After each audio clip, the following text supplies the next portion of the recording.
This is Aaron Gall. I'm with UrbanTrans, as mentioned. I'm a director at the firm. We're a consulting organization that specializes in the marketing, program delivery, and planning for TDM programs and commuter programs all over North America, a little dabbling in Australia, New Zealand. But I've just been so excited to see some of these other presentations and really just to be part of this really amazingly large crowd of 300 plus people that are sitting around their monitors eagerly talking about the dorkiest subject of commuting. So really cool to be a part of it. I should clarify one slight bit. I don't run the Commute 9067 project fully. I do help out deliver on some of the elements, but most specifically, I'm helping really pilot this really interesting project that we're calling Transform, and it's a project that Jeffrey from RideAmigos brought me in on,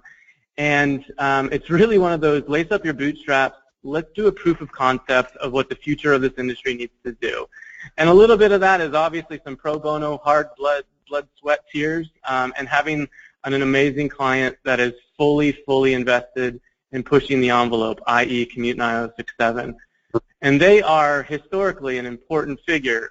This slide basically says it all. They are our first and very first client of RideAmigos that built kind of the prototype of the Unity platform that many of you guys are utilizing. And it really all kind of started with Commute 9067 about 7 years ago for this amazing conference that we're around today. So thank you, RideAmigos, and thank you, Century City. So this is what their old site used to look like, but let's take you to the future. And first, context is everything, obviously, when it comes to 300 people trying to learn what the heck Aaron is talking about. So Century City is, I think, something all of you can relate to in one way or another. We're talking about an area in LA, so LA doesn't apply to all of you, but what Century City does is it's not downtown LA. It is a 176-acre, couple of big, tall buildings. It's really one of those commuter sheds that I think every community can clearly point to their area and say, yep, I got one of those. It's like Century City. Most well-known folks for the fake Nakatomi Plaza, best Christmas movie ever, Die Hard, was filmed here at Century City. So you can use that as a great reference point moving forward. But really, you guys have probably all seen this great image of LA, this iconic traffic image of our 405. That's one of our highways. And what this talks about is, like, you know, we say rush hour in our vocabulary. LA, we've got rush hours. And really what we're trying to do is we're not ever going to be able to build our way out of that. We're finally at that point. What we need to be able to do is manage the demand on our roadways over time. And that is really important for what we're going to talk about with this Transform, is that idea of time, as well as all the cool bells and whistles of technology. So you guys probably around the table listening to me yammer on can really relate to this big thing of we ask commuters very simple questions, and they give us very, very different answers. How far away do you live from work? Depending on what community, that could either be a time answer or a distance answer. Or they're going to ask you to elaborate, what do you mean by how far away? Or what time do you commute? People will talk for hours about when. And the bigger issue here, and it goes to really this topic that we're all trying to address, which is behavior change, is this idea that people's perceived behaviors versus actual behaviors is starkly different. And that's big when we're trying to shift the peak period commute. Let's say we're trying to spread how the demand is on our roads over time. If people don't even know the actual time that they're commuting, or they think it's a certain hour, but in reality they're actually doing it over a different hour, that's huge. So how can we utilize technology to address that so that we can more accurately spread our demand? And that's what this project talks about. So with that being said, let's see if we can get this moving again. Another huge buzzword that we all talk about is the awful, awful word of millennials. And I say awful, and I'm kind of on the edge of them. I jump into Gen X and I jump into millennials based on the crowd I'm around. But the millennials are something we're all talking about in our commute. I don't want to spend too much time about talking about them because I think you've probably heard plenty of presentations about them. The key takeaway, though, is that they're very different. They're very different in how they address their transportation options. They're very different in their access to technology. And the big issue is they're becoming the majority of our labor force. You saw on that last slide that they're now the biggest section of our demographics in the workforce. By 2020, they'll be 50%. And that number continues to be staggering. They're a tidal wave of our workforce. And it was mentioned in previous presentations today, this idea of how can a smartphone improve our programming. Well, a great study out of Career Builder showed, they did a study with both managers of all industries as well as actually employees of all industries, and they found that 83% of people in all industries have a smartphone. That's important. 82% of them have it within eyeshot during work. This whole study was more about being distracted at work because of your smartphone. But for us as an industry, we have to realize that the smartphone can overcome people that aren't sitting in front of computers, and the data that a smartphone can collect is really paramount. So if I had to distill it down, it's this big point. If you ever want to make the point about why this whole evolution of millennials is important, the Gen Xers and beyond, we use the car keys to do all of these awesome things on the left. Escape your parents, get to your girlfriend's house, hang out in a parking lot, go get to your job and get to your job to pay for the gas to get to your job. Whereas today, everyone's utilizing access to the world via smartphone. I'm not going to belabor the point, but I think it's a great way to showcase some of these key elements.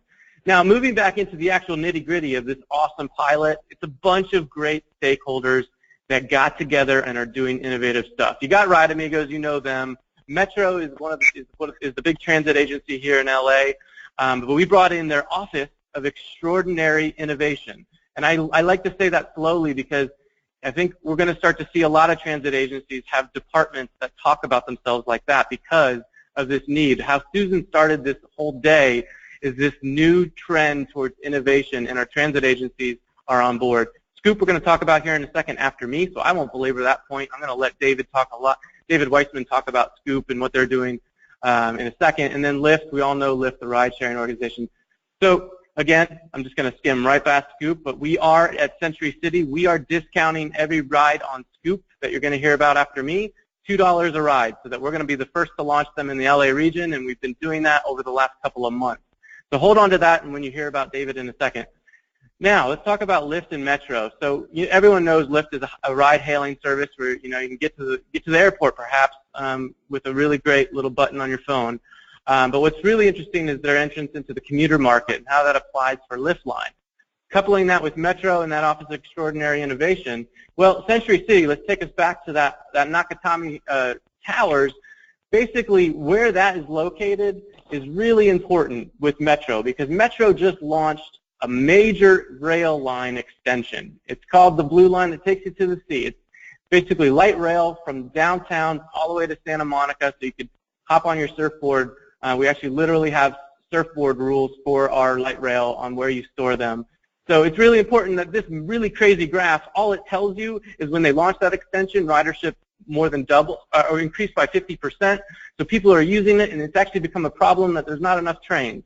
So this line is fantastic. Now let's go back to Century City. There's that red area there. Well, where are those stops for that great rail line I talked about? There they are. How far away is that? It's 2.3 miles or 5.8 minutes by Lyft line, just a bit outside for a last mile problem. So what we've done is we've basically drawn geo-fences around all of the transit stops, and we're subsidizing and incentivizing Lyft lines, which is a carpool ride, to Century City to fill that last mile. Why is that important? Because you already got Lyft coming into Century City dropping off commuters. That's a trend we're seeing already. Why not increase the ridership in those existing lifts by having people swing by those stations and pick people up? So that's a really exciting thing that we're offering. And Lyft line has this great stat that Lyft line makes up more than 40% of rides in communities around the country where it is offered. So that's a really important point. So if you have Lyft line in your community, meaning you can share the cost of the ride with a person that you pick up on the way, it's more than 40% of those rides in those communities. That's a huge market share. So that's something that's part of this pilot that we just launched. But the real crux of this is the app that we've launched with RideAmigos. So we're marketing this app I think you guys have all probably in some degree heard a little bit about it, but here's the nitty-gritty of how we're setting this up at Century City. So basically we have 3 core steps for the app. We want all of our commuters to connect to it. We want it to be a set it and forget it type app. There's a lot of studies about 80% of your use on a smartphone is for 3 different apps. And it's probably going to be email and maybe like directions, and it's probably not going to be this app. So setting it and forgetting it is really important because you need to be able to track those trips without people having to do it every day. And by doing this, they're going to collect incentives to recreate and subsidize the behaviors we already want. Instead of subsidizing, let's say, gas cards or Starbucks cards, we're going to subsidize all this great, cool technology that's making our transportation better. Here's 2 screenshots of the details that we offer that we need in order to utilize this. You can see on the right, home address and work address. That's all the user has to put in. Simple as that. And then from there, the app is automatically tracking when and where you took your trip. And so as this app evolves, RideAmigos is going to make this an intuitive design, neural net, or whatever, all that jazz that they do. That's not my business. They make this thing happen. It's going to be able to gauge what your mode is all by itself. But right now, they do have to confirm what the trip is, and we've made that confirmation multimodal so we can see different types of behaviors and ensure that we're associating them correctly. So it's as simple as that.